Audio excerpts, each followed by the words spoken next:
Good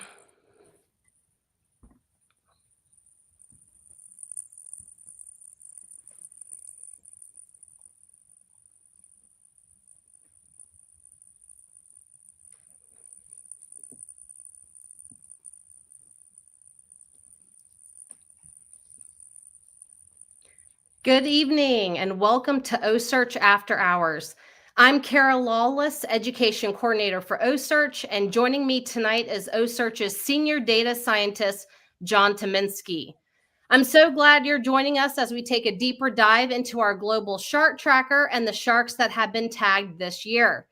Before we get started, make sure you click the like button and subscribe to our YouTube channel so you never miss an episode. In case you are new to OCEARCH, we are a global nonprofit organization dedicated to returning our oceans to balance and abundance through groundbreaking research on sharks and other marine life. We're currently running a fundraiser to keep our educational programming free for everyone. Every donation, big or small, helps us continue our mission. You can find the donation link in the description below. Now let's get started. John, we're going to move over here to what might be a familiar image for some of our viewers. But this image shows the life history of the Western North Atlantic white shark. Some of our viewers, as I mentioned, have already been familiar with this, but can you explain the significance of the locations of both the OCEARCH headquarters and the Tancook Islands Marine Field Station? Yes, Cara. And first, thank you and welcome everyone for joining us. Yes, this is an image that's sort of a generalized view, as Cara says, of the Western North Atlantic white shark population in space and time, so to speak. So I just want to focus on two general areas here, and that's the orange area and the blue area. So the orange area represents the summer-fall foraging area of the white shark, and it roughly corresponds to the period of July 1st through October 15th, when the white sharks are up here. You see the seal icon. This is when they're foraging on seals. And we have a very key collaborator, and that's the Tancook Islands Marine Field Station. And they are located in this X here, perfectly central to this summer-fall foraging area. And then just shifting your attention down to the blue area, this is the overwintering period for white sharks. And as it so happens, our future headquarters of OCEARCH is going to be located right down there near Jacksonville in Mayport, Florida. So also perfectly centrally located right within this very key area during the wintering period. So by collaborating together, these two groups, we can essentially cover both the north and south areas of the white shark residency. Right. So before we jump in tonight and talk a little bit more about some of the tracks of the animals that we have tagged this year, we're going to talk a little bit about the types of tags that are used on these animals. You guys, if you're familiar with the shark tracker, you are probably familiar with the spot tag, which you can see there at the top left. I'm going to let John talk a little bit more about these tags and why we kind of the pros and cons and why we use 3 of them to kind of get this comprehensive image of the shark's migrational routes. Yeah, thanks, Carl. I'll just give a quick overview because I think some are already familiar. But yeah, the spot tag is the one that's connected, that sends data to our global shark tracker. It's mounted on the first dorsal fin of the sharks. And it only gives us data when the shark comes to the surface and there's an air interface and it transmits. But the sharks are kind of like people in a sense. They're all different. So some sharks come to the surface a lot, and we often refer to them as good pingers because they give us lots of data. And then there's others that just simply don't come to the surface much, which we might call bad pingers. And so as we show you some results, we're going to give you examples of both. So those are the spots. And then we also deploy a pop-up satellite archival tag, or a PSAT. And these are tags that measure depth, temperature, and light. And they give us a picture of what the shark is doing below the surface. But they also provide us with what the horizontal movements are doing as well. And then the third type is an acoustic tag. And they typically get surgically implanted in the sharks. And they are good for 10 years. And they're a very, very big component of the work that the Tancook group is doing. And we'll just elaborate a little bit more on that in a bit. Yeah. So starting with the first group of sharks that were tagged January through May 2025. I'm not going to spoil too much of what John's going to talk about, but you guys can see here color coded. We actually tagged three different species of sharks. It was tiger sharks, a dusky shark, and then some white sharks. And you can see those pictures here. These were a couple of sharks. John, I don't know if you want to talk anything about any of those before we actually kind of dive into some of the tracks of these individual animals. Yeah, so this was field work that was conducted mostly off the Georgia-Florida border, but some of it was in the Florida Keys during the overwintering period. And it was really successful, a great diversity of species. And we're going to kind of just highlight a couple of these individual animals to show you what they did. Yep. So starting first with Hannah and Murata, the two pregnant tiger sharks. You want to talk a little bit more about them and what we see here in this picture? Yeah, so these were both more than 11 feet long, big adult females. And Dr. Harley Newton, our chief scientist and veterinarian, performed ultrasounds on these sharks, as she does routinely with just about all the sharks that we sample. She found both were pregnant. And so the picture right in the center that you see is an ultrasound pic from Murata. And hopefully you can see that there's a little face in there. That's a little face of a tiny little embryonic tiger shark, which came out really, really cool. So that was kind of exciting. And we can still track these sharks. These sharks are still pinging away. Matter of fact, Hannah just gave us a ping off of New Orleans, off the Chandelier Islands. And Murata's last ping was she was off Texas. So these tiger sharks are giving us some really interesting data. Yeah, for sure. Moving in, looking at Mira, the one dusky shark, the first dusky shark that OCEARCH has ever tagged. Can you talk a little bit about why that is important and exciting, especially when it comes to conservation of this particular species? Very exciting for us. You know, as you say, the very first dusky shark ever tagged by OCEARCH. This is a really important species, not as commonly known, obviously, as a white shark or a tiger shark, but these are a threatened species. They really got decimated as a result of overfishing, primarily because they grow slowly, extremely slowly. They take a long time to mature, and they have a very low reproductive output. We think the females only give birth every third year. So, and they're also very data deficient. So data like this on movements of an adult female tiger, dusky shark are really, really important. And it's going to build on the little bit of knowledge that we have. But as you can see from this track, that Mira has already shown us a lot. She's traveled, hundreds of miles. Most recently, she began her southern migration. So she's off the north end of the Outer Banks right now as of October 28th. So we really look forward to seeing what else, what else we can learn from a dusky shark like Mira, and hope to tag more in the future, actually. Yeah, especially if it's data deficient. The more we know, the better we can conserve and protect those species for sure. Jumping into some of the white sharks now that were tagged in this area. Probably, John, would you say OCEARCH's most famous white shark? It's getting up there. I think Breton and a few others might be still up there, but this is the largest mature male white shark that OCEARCH has ever tagged, nearly 14 feet in length. I just took a look at our app, and I can see that our friend Contender has more than 67,000 followers right now, which is incredible. So tagged this past January, he's traveled more than 4,000 miles. And like many white sharks, we see now that he's using Atlantic Canada as his summer-fall foraging area. So pretty amazing. But the one thing you see from this track here is that there's a lot of gaps. I would call him not a great pinger, unfortunately.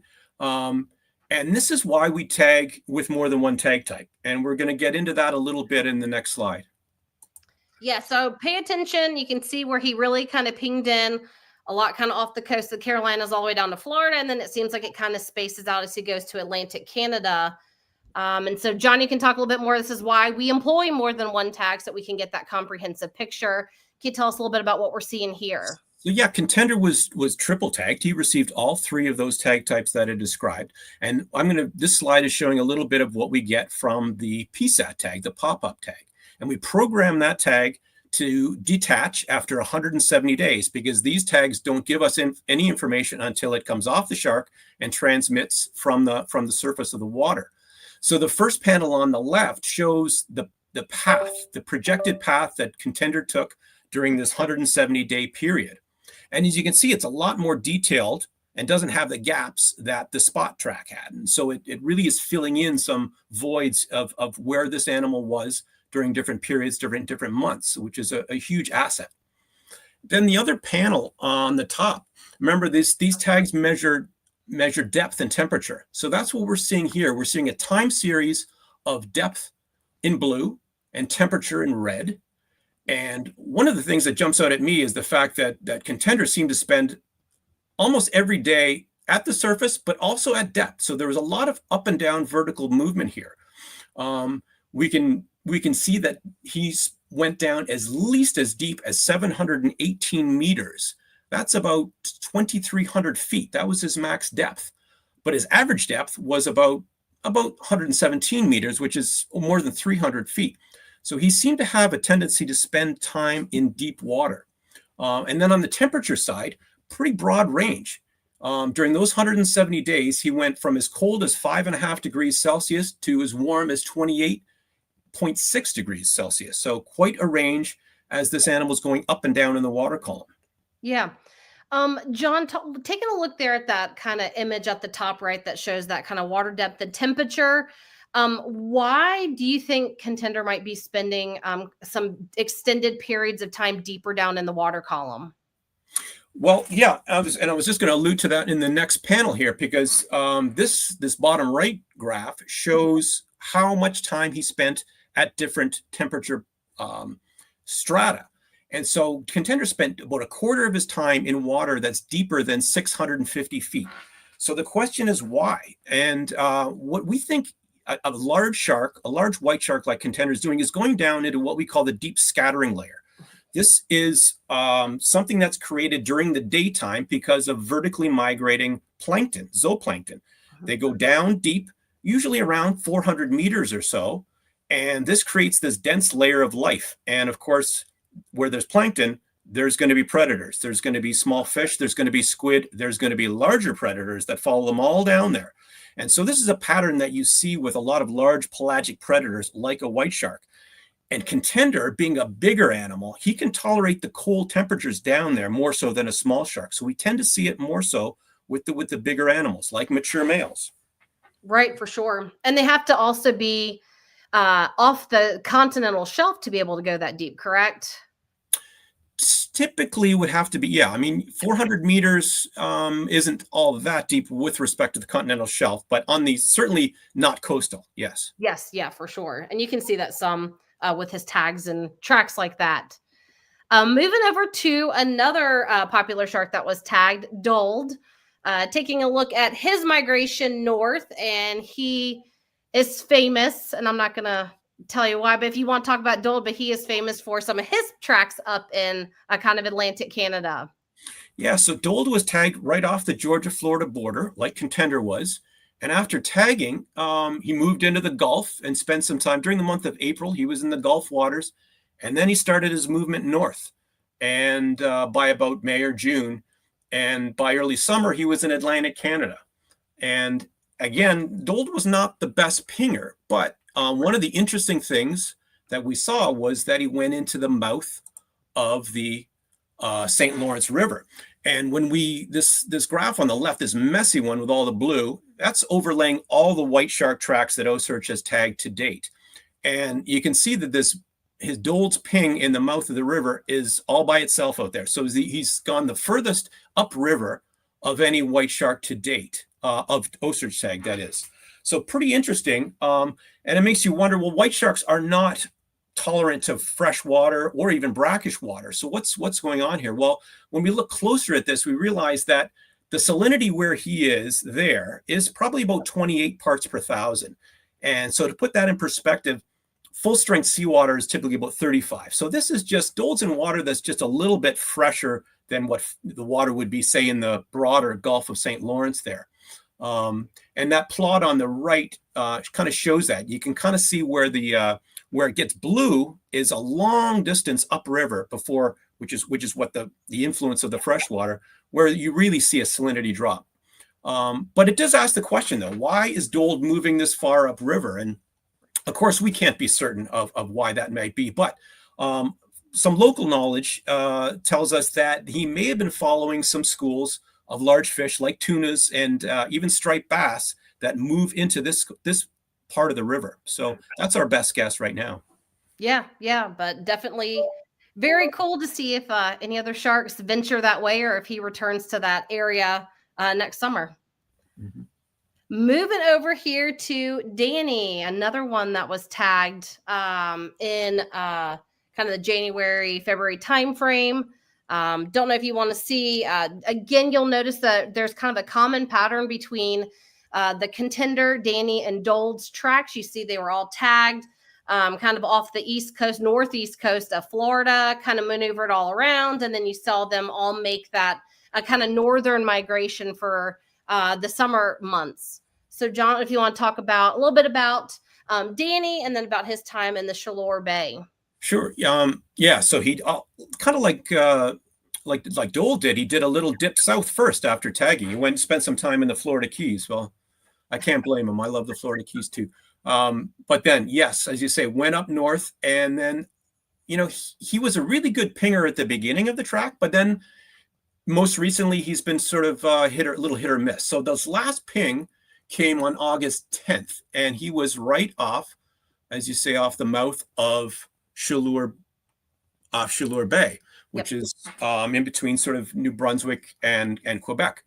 And so it's kind of interesting because we took a look and see what other sharks have gone into Chaleur Bay and wondered what's special about this place. So we found out that Penny has gone in there and Brunswick.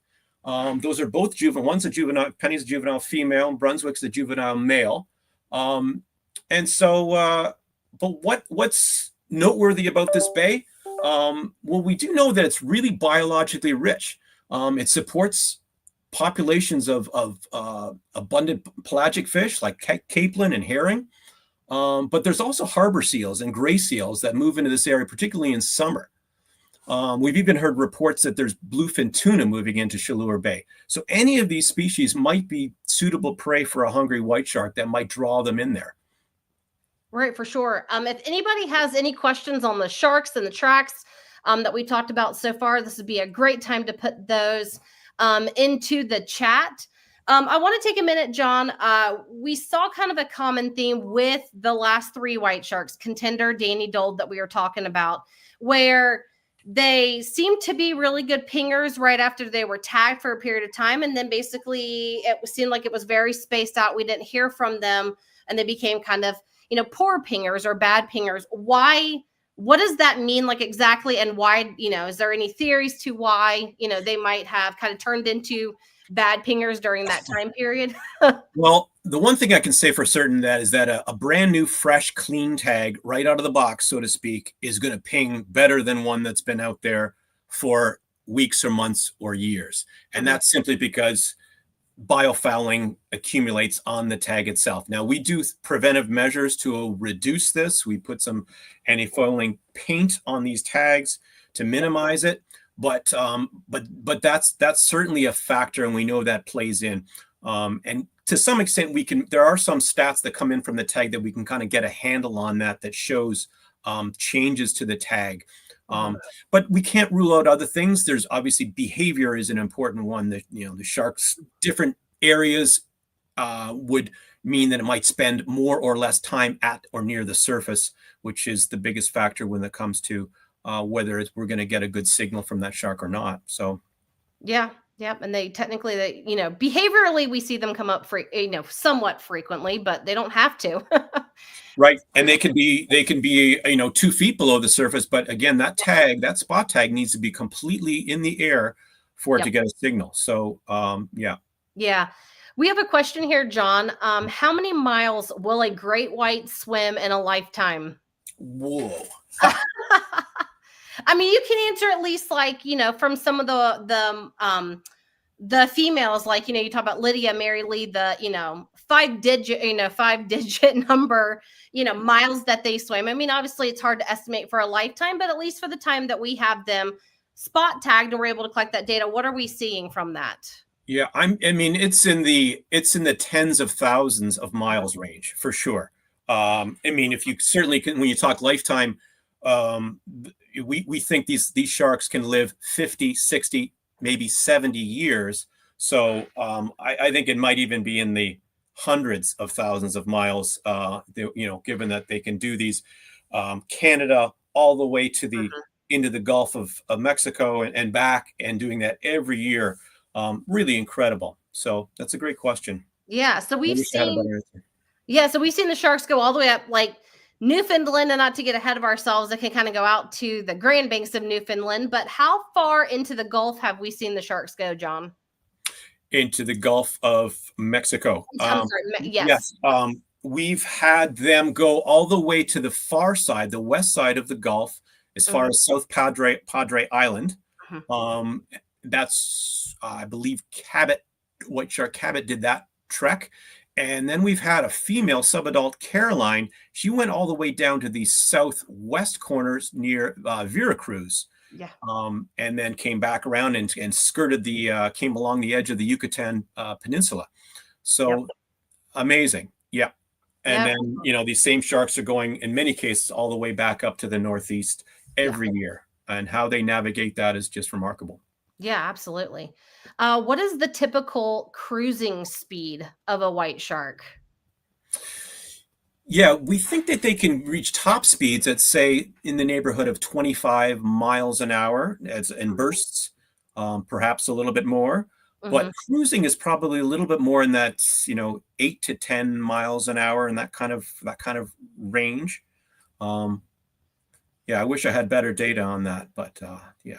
Yeah, I guess it depends on if they're just cruising around, if they're actually trying to catch something, right? Well, yeah, absolutely.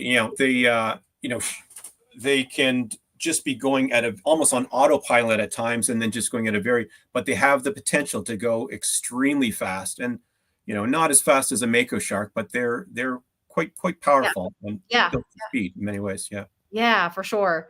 All right, well, we're going to transition back over to our slides. We're now going to move into talking about our collaborative field work that we have with the Tancook Islands Marine Field Station and the sharks that were tagged during this kind of summer, early fall timeframe.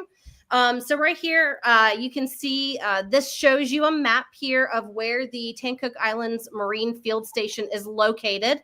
And you can see it kind of zoomed in right there. Founded by Dr. Nigel Hussey in 2023. And John, I don't know if you want to talk a little bit more about this community field station. You guys already have seen kind of the location of where it's located right there in that summer fall foraging area for the white sharks. And so I don't know if Johnny want to talk a little bit more about this field station here.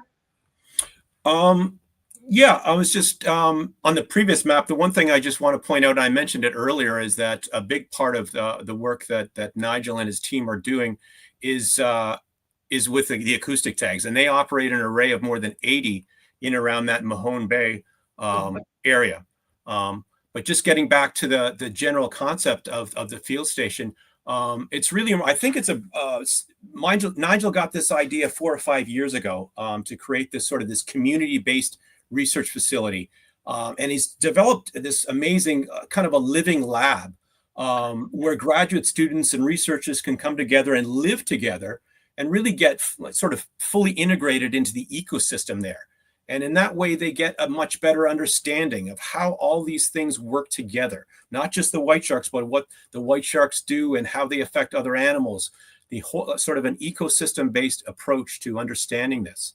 And Nigel's group, of course, they're in addition to the tagging work, they're also studying habitat dynamics, the population biology, and how these white sharks affect the other prey communities. So a lot of the animals that we're going to show in the results are tagged by the Tancook Island Marine Field Station and in collaboration with OCEARCH. So this is a great picture, of course, of Dr. Hussey on the left and Captain Brett on the right, handling a white shark during some of the recent field work they did together. So I just want to point out that the work that Nigel's doing with his students is a beautiful complement of what OCEARCH is in terms of our goals and our research objectives. They work together. And as I pointed out earlier, we've got to the north and to the south. So this is just perfect complement. Yeah, I got a little excited there getting ready to talk about all the different sharks. But these were the 7 sharks that were tagged in July. John, we're going to talk about a couple of these. I don't know if you want to say anything else about this group that was tagged here in July. Let's see. So yeah, it's pretty exciting. It was another great series of fieldwork days that happened that managed to get 7 white sharks, both males and females, juveniles, subadults, and 1 adult. Yep. And the 1 adult was Baker. He was a 13-foot mature male. So we're going to take a little closer look at what Baker's moves were, as I think they're kind of interesting. Yeah. So Baker, sorry, go ahead. No, and we can see that here, that kind of interesting eastward movement that we're going to talk about. That's really cool. Yes. Baker is almost a 13-foot adult male. And so he made this incredible journey out into first toward Newfoundland, and then he went to the southeast onto the Grand Banks of Newfoundland. And so that straight line distance from tagging to where that cluster of pings is to the east, that alone is about 680 miles. So, why is a white shark going that far out there is the question. So, yeah. And we're going to just speculate a little bit as to what might be going out there. So we plotted an area called the Southeast Shoal, and that's a little section in purple that's on the Grand Banks of Newfoundland. And you can see that a lot of those pings, particularly in the summer, were right in the midst of that. So what is the Southeast Shoal? Well, it's kind of like a shallow sandy plateau. That's and it's special because of the convergence of currents that come down into that area. Yep. The panel on the bottom left shows the cold current coming from the north, and it's converging with some warm currents coming from the south. And together, that between the shallow topography and the nutrient upwelling that's created as a result of this collision, you get this biological hotspot. And as a result, it becomes like a feeding ground for a lot of different species like cod and haddock, flatfish, seabirds, even whales. But one of the other really interesting things that makes it special is that in the summer, the Southeast Shoal is a key spawning ground for the capelin, which is a small little forage fish. And when the capelins spawn, they do so in very dense schools or aggregations. And this becomes a huge source of prey for a lot of predators. So white sharks like Baker might be taking advantage of the capelin or taking advantage of the abundance of the other prey that's getting drawn to the capelin. Yeah. And that's something I think that's cool to point out is that, when John's talking about this being this biological hotspot, it's bringing in all sorts of different marine life, all sorts of different, game fish. It's bringing in dolphins, the whales, the sharks can be attracted. John, is this the only white shark that has been tagged that we've seen go to this area? No, there have been others. And one of them was Helena. There's probably several, but I remember Helena because we had a PSAT tag on Helena. And what was remarkable is when we looked at her temperature data, she had the coldest she experienced was right in that area, and it was minus 0.9 degrees Celsius, below freezing. And that's when we looked at where that occurred. It was right where that, like we're showing that blue channel of cold water that comes right along the edge of that Southeast Shoal. So yeah, there's others that do it. Yeah, so it's really cool. Not all the tagged sharks seem to go out here, but that's really just something neat about the ocean and the ocean ecosystem is when you get these kind of biological hotspots, it really can attract a lot of animals and all the different trophic levels of the ocean ecosystem to these areas and create this kind of massive feeding area for them, which is pretty cool. Very cool. Moving over here, take a look at Jason. This guy was tagged, like I said, July, spent a significant time in the Northumberland Strait. And I know was a concern to some of the groups that were doing Northumberland Strait swimming. Yeah. talk a little bit more about him? Yeah. So what's interesting is so he made this curl around after tagging, went around Cape Breton, and then went into the area between Nova Scotia and Prince Edward Island. And he kind of hung out there. And the next slide would kind of focus in on a little bit. So between August 15th and October 1st, and we didn't get a lot of pings from him, but near as we can tell, he stayed right in this area of the Northumberland Strait. So, what is the draw of Northumberland Strait? Well, this is kind of a shallow, semi-enclosed strait. I say shallow, it's the maximum depth is about 200 feet, but relatively shallow.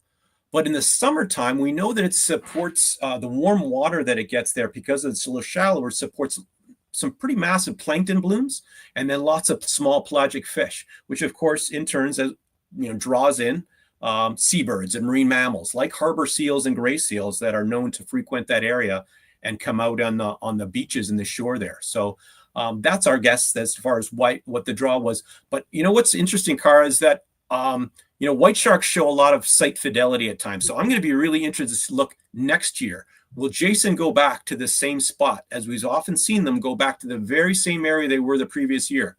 So it'll be interesting to keep an eye on Jason.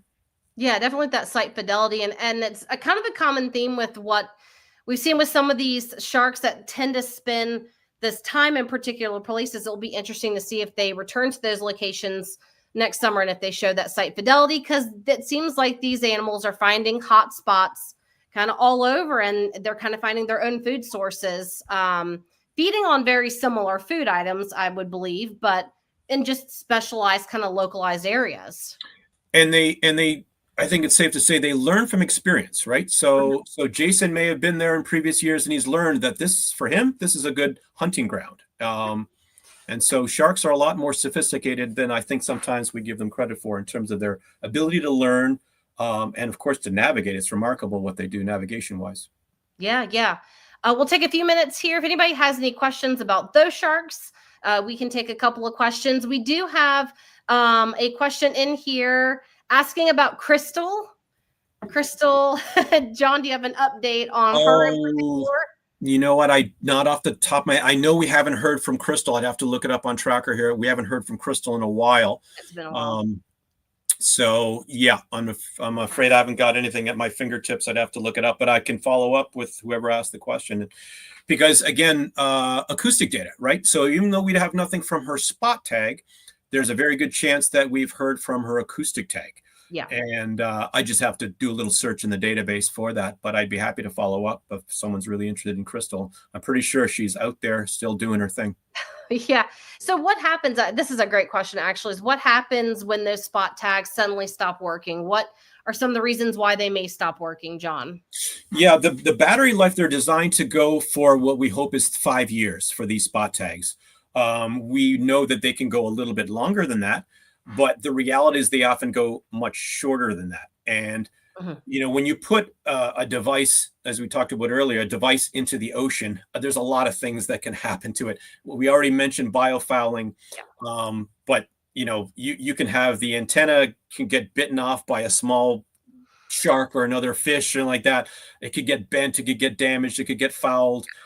There's a lot of things that can go wrong when you put a piece of electronic equipment in the ocean. Yeah. So absolutely. But that's like John said, that's the reason why we are able to tap into some of that acoustic data, and we utilize the other tags that we put on the sharks, because you guys saw that with Contender, where we didn't get a lot of information from that spot tag for a period of time, but when we recovered his PSAT tag, we're able to fill in a lot of those gaps. And so that really, we use those 3 different tags to really give us that comprehensive picture into where these animals are migrating year after year. John, can you talk a little bit about kind of the design of the tags, how they're designed for the sharks to be hydrodynamic? Can you talk a little bit about the placement of that tag on the dorsal fin, if that is an issue with the animals? Does it seem to harm the animals? That's a common question, is does it hurt them? And I know you can talk a little bit more about that spot tag. Yeah, so the spot tags are designed to be, as you say, hydrodynamically, and the angle, we put them on specific on an angle so that water flows over them very easily, kind of like the angle that you're showing there. So that's really important. They are relatively lightweight, and they continue to refine and improve the technology. This is made by a company called Wildlife Computers in Redmond, Washington, and they keep getting better, and the technology keeps, now we do bolt them onto the shark. You may ask, well, doesn't that hurt? Well, there are really no nerve endings, and there's very little, if any, blood going through the dorsal fin. So there is no reason to believe that affects them, in a pain capacity or like that. Right. Now, eventually, the tag will fall off with time. And one thing that shark fins have is a remarkable regenerative property. So if there's probably a little bit of fin damage there, but they do heal very, very well. So we'd like to think that there's a trade-off here, that we learn so much from handling, and that's part of the OCEARCH goal, is when we do handle a shark, we try to maximize what we learn. Of course, by maintaining the health and the well-being of the animals first and foremost, but we try to gain as much information we can if we're going to handle an animal. And it goes back to the triple tag. If we're going to go do this, then let's maximize what we can learn, so ultimately we can help this species. Yeah. And I think what's interesting, John, is you're talking about the regenerative properties that they have. There's a question here talking about, is there any new biomedical research or anything that's being pursued as a result of our work or our collaborating scientists' work? Oh, I wish I had Kim Ritchie here I know. to explain that. So I'll try to give the 30-second version of Kim Ritchie's study. But so Kim Ritchie is a microbiologist. She's been on board OCEARCH many times, and she studies mucus of these sharks. She's done swabs of the teeth, of the skin, different parts of the body, and then she's cultured the bacteria that's in that mucus. And then once she's cultured the bacteria, she treats them. She's basically found antibiotic properties in the shark mucus, essentially. So there's some bacteria being produced there that have remarkable properties that can fight infection, and the possibility is that you could come up with a novel antibiotic as a result of this. So there is plans and there's works to work with a pharmaceutical company to develop possibly a novel antibiotic as a result of this work with white sharks. Yeah, fantastic question. I think that's some of the coolest research right there. That's really cool. John, one more thing before we get back over here to kind of wrap up our presentation for tonight.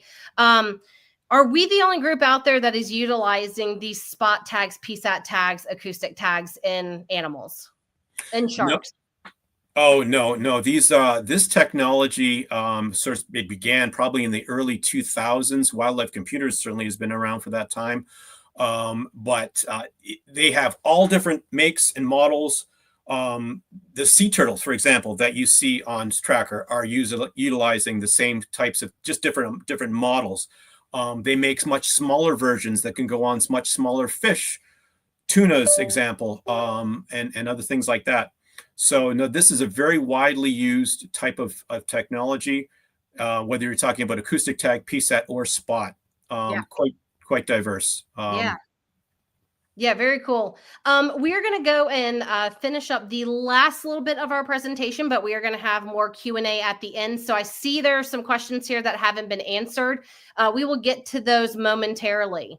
So John, continuing on with, I guess, the most recently tagged sharks shown here. Can you talk a little bit about these 9 white sharks that were tagged? And then we're going to talk about that southern migration that we're seeing right now on our tracker. Yeah, this is the most recent trip that working again with OCEARCH, our OCEARCH team with the Tankook team. This was late September, early October, and they had great success on this trip. They managed to sample, tag, and release 9 white sharks. And it's a wonderful mix of both sexes. It includes juveniles, subadults, and mature sharks. And we're just going to focus on, well, let's see, we're going to show you. Yeah. So this timing, as I mentioned earlier, the summer fall foraging area or that period ends around October 15th. So no surprise, a lot of these sharks that were recently tagged have begun their southern migration. So this plot is kind of showing where the current locations of several of these sharks are. As you can see, there's still a couple of these tagged sharks like Brooks and Goodall are still up in Atlantic Canada, but these others have already made quite a significant, they've gone hundreds of miles actually, and most of them are at least up to the Outer Banks of North Carolina. Of course, the furthest is Ripple. Ripple has traveled the furthest south so far, and so we can focus on him a little bit here. Let me catch up with you. So Ripple's 11.5-foot subadult. So he's interesting. Matter of fact, he's just a couple days ago, he pinged in Fernandina Beach, Florida, which is not too far from the site of the future OCEARCH headquarters in Mayport, Florida. So it's going to be really interesting to see how far Ripple and all of these sharks travel during the overwintering phase. So hopefully we're going to have more shark stories to tell next time. Yeah, for sure. And we'll go over this here in a minute, but as a little teaser for the next OCEARCH After Hours that we will have in November, we'll be taking a closer look at the PSAT tags, but we'll also be doing a tracker check-in at that time as well. And so all of these sharks that have been tagged, making that southerly migration, it'll be really neat to see where they are at in about a month and be able to update you guys on all of that as well. So now we're going to move over here and we're going to take some of the questions that didn't get answered earlier. I saw a question here that says, let me get over here to the chat so I can see that. Oh, a couple of questions here about hurricanes. It says, do hurricanes interrupt the shark migration? I think that is particularly relevant right now. And what do we see with that? Well, that's a great question. I think the short answer is yes, they do interrupt and they can. But I'm going to share one kind of anecdote, not an anecdote, a scientific study that we did with our scientists that we worked with at Marine Laboratory, Dr. Michelle Heipel. And she did an interesting study on baby blacktip sharks in the Tampa Bay area. And she had acoustic tags in a small embayment called Terracea Bay. Mm-hmm. And she basically was monitoring their movements, and all these little baby blacktips stayed within the bay. And then lo and behold, there was a tropical storm named Gabrielle that was coming. And basically, before the rain started, before the wind started, before anything happened, she acoustically watched all these baby blacktip sharks exit Terracea Bay and go out, and was out, presumably out into the Gulf or into deeper water. And then the storm came and passed through. So somehow these baby blacktips knew that a storm was coming way in advance of everything else. They knew to get out of Dodge, go into safer, deeper water. And then once the storm passed, one by one, they all trickled back right into Terracea Bay again. So point being, again, going back to the idea that sharks are pretty sophisticated in many ways. We think that what's going on here is they were able to detect a very minute barometric pressure drop even underwater in advance of the storm. That's what it seemed to correspond to as far as their movement. So if the baby blacktips are doing that, I'd like to think, I'm sure that our white sharks and others are doing something. They've evolved to, had adaptations to respond to really, big storm events like this. And guessing that they go into deeper water where they're simply not affected by those surface waters. Yeah. Just like you said, it goes to show, these are, intelligent animals are not just swimming around there. It's really interesting how in tune and they are to the environment and what keen predators they are in the ecosystem. Amazing what 400 million years of evolution can do for you, I guess, right? So actually speaking a little bit about what they eat, we have that here. I think it'd be cool, a question about how much fish per day do sharks eat? But John, I think it'd be really cool to go into, kind of the feeding strategies of white sharks and that they may not eat every day.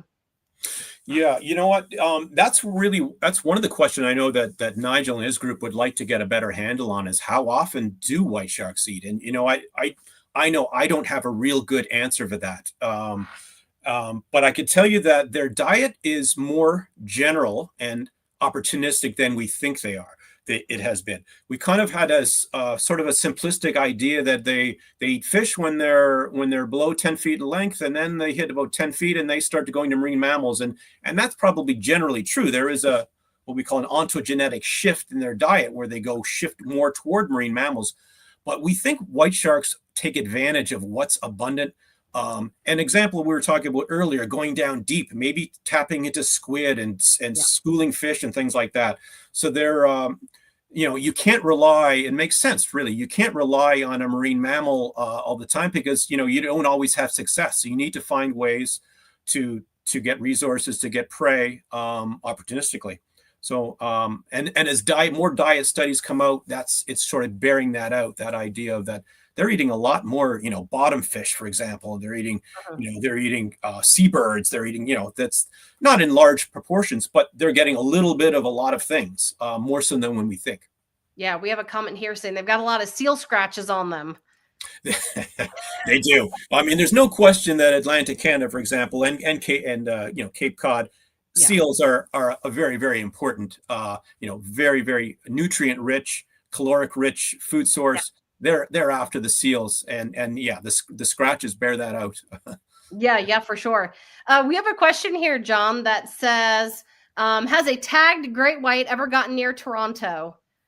Which I had to say that word because I know you make fun of me for that. John lives in Toronto. But I think that this viewer is referring to Dold being able to go into that St. Lawrence River. Would ever get that far? No, I think the locks and things between the St. Lawrence and Lake Ontario would prevent him, I'm pretty sure. And if that didn't, the fresh water would probably turn him back. But there is a beautiful aquarium in Toronto that doesn't have white sharks, but it has some really nice sharks in it. Yeah, for sure. Aquarium.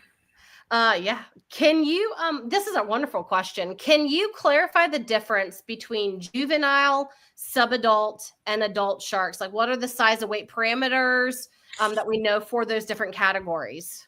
Oh, you know what? We have very, well, for mature animals, it's fairly, we have, for example, a mature male, we have the claspers. So the claspers, as you're seeing claspers right there in that image just a second ago. So that's an external, it's a copulatory organ. They have two of them. They're modifications of their pelvic fin. So on a male, we can largely determine if it's mature or not based on the condition. They get calcified when they become mature. And then, subadult males may be based on the level of calcification. Sometimes they are developed, but they're not fully developed. So we would fall into the subadult category. And then a juvenile male would be those that would be not developed at all, for example. Over time and assessing things like that, we kind of have a size range to sort of delineate that to some extent. But a lot of it is based on just assessment of, and again, that's the males. Now the females are more difficult. You don't have an external means. So we have to go by, in some cases, we go by what the literature says for, what the size of maturity is for a female. And then, going subadult female versus a juvenile female is even a little more gray. But again, and I can't come up with the numbers off the top of my head, but we do have a size criteria that we fit that into. And in addition to that, we can, say Harley, we do the ultrasounds and things like that. That can be a determining or a measure of maturity to some extent. Obviously, if we saw that there was, pregnancy or something like that, would be an obvious sign of maturity in a female. So it's not always easy. I'll put it that way. It's not always cut and dry by any means. Sometimes we're sort of assessing and determining and saying whether we're going to call that one a subadult or an adult or so forth. So it's good. Yeah, wonderful question. Well, that is going to wrap up tonight's OCEARCH After Hours. Again, my name is Kara Lawless. I'm the education coordinator at OCEARCH, and joining me tonight is OCEARCH's senior data scientist, John Tyminski. A huge thank you for joining us this evening. If you enjoyed tonight's conversation, please hit the like button, subscribe to our channel, and share this video to help spread the word about our work. We're currently running a fundraiser to help keep our educational programming free and accessible to everyone. Every donation, big or small, helps us continue this important work. You can find the donation link on the screen and in the description below. We'll be back for another OCEARCH After Hours on November 19th, where we'll take a closer look at the PSAT tags used to track the vertical migration movements of sharks and to share another tracker update. Until then, thank you guys so much for your continued support. We'll see you next time. Thank you, everyone. And thank you, Cara. Yes, thank you, John. Bye. Okay, bye for now.